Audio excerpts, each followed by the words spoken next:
My dad adored my Grandpa Buck. We lived far from them, but Dad made sure to visit every summer. Then Grandpa Buck died.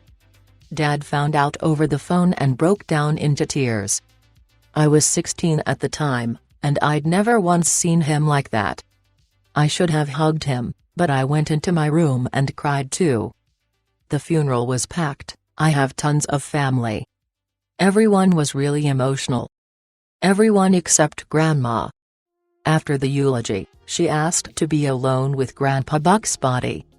My family made their way towards the back of the funeral home to exit the room. But I sat there for a minute watching Grandma. I noticed she had a black book in her hand. Instantly, the memory came flooding back. I was 10 years old. I loved my grandparents, but I hated their old house.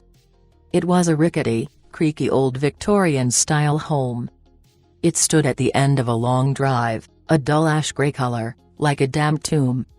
One summer, I was asleep in that house. My sister Mallory and I had our own room. I woke up because I heard Mallory making strange sounds. Someone was under the covers with her. Grandpa Buck's voice said to me, "Go back to bed, I'm just rocking your sister to sleep." 10-year-old me thinks, "Okay Grandpa." I fall back asleep, pick-related, the next series of things I always vaguely remembered. But they felt more like a dream than real life. A few nights later, I wake up suddenly for no reason. I look up at the big window behind me. There's what looks like a person's silhouette falling against the glass. At first, I think it's the shadow of a person standing outside. But then the silhouette turns its head and looks at me. It puts one hand up to the window. Nope.txt. I dash out into the living room and dive into the large couch. I lay there, freaked out, goosebumps all over my arms, my heart racing. Eventually though, I begin to drift off to sleep. But then I hear my grandma come out of her room. A black book is clasped tightly in her hand as she walks up to the basement door in front of the couch.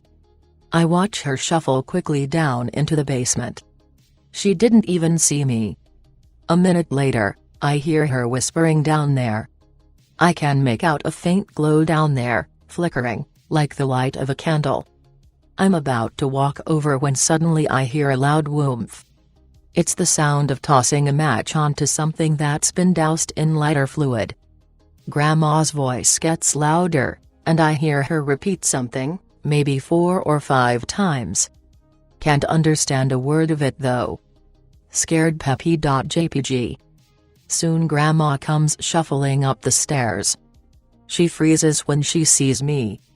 She comes over and scoops me up, asks me why I'm not in bed. I ask her what she was doing.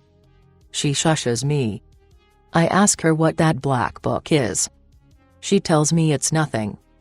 As she's tucking me in, I reach over to touch the black book and she pulls it away quickly, like she's scared of me touching it. Her eyes are wide. She tells me never to touch that book, and to put it out of my mind.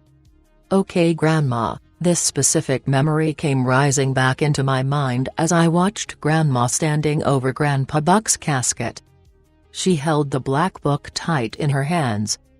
She had known. She found out one night. She walked in while it was happening.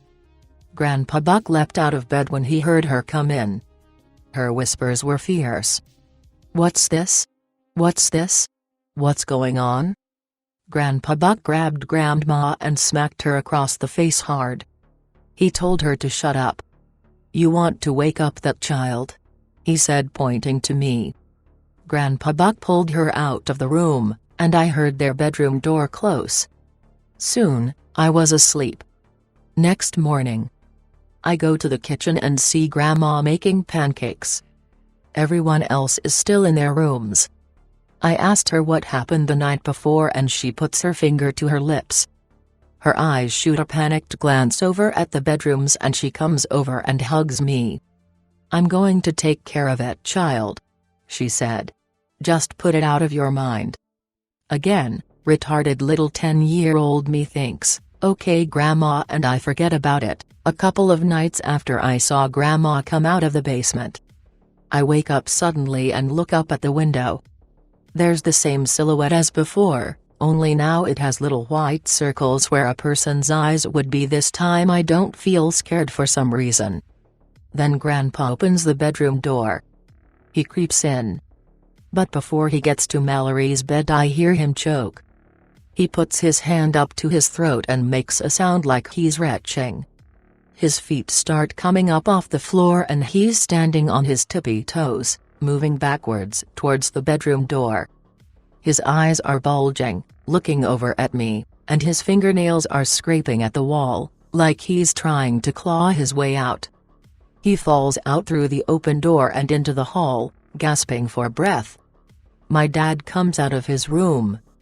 He's freaked out, asking Grandpa if he's okay. Grandma comes out of her room too, and she looks over at me. She puts a finger to her lips like keep quiet. After some time, Grandpa says, I just fell and got the wind knocked out of me, it's nothing. Grandma says, you sounded like something was choking you, Buck. He shot her a look like he knew what she meant. Not sure if he ever rocked Mallory to sleep again, but if he did, I don't remember it. Back at the funeral, everyone was hugging and crying as they exited the room. Soon it was silent, and Grandma looked over at me. There was a sad smile on her face. She put one finger up to her lips. Then she placed the black book in Grandpa Buck's casket.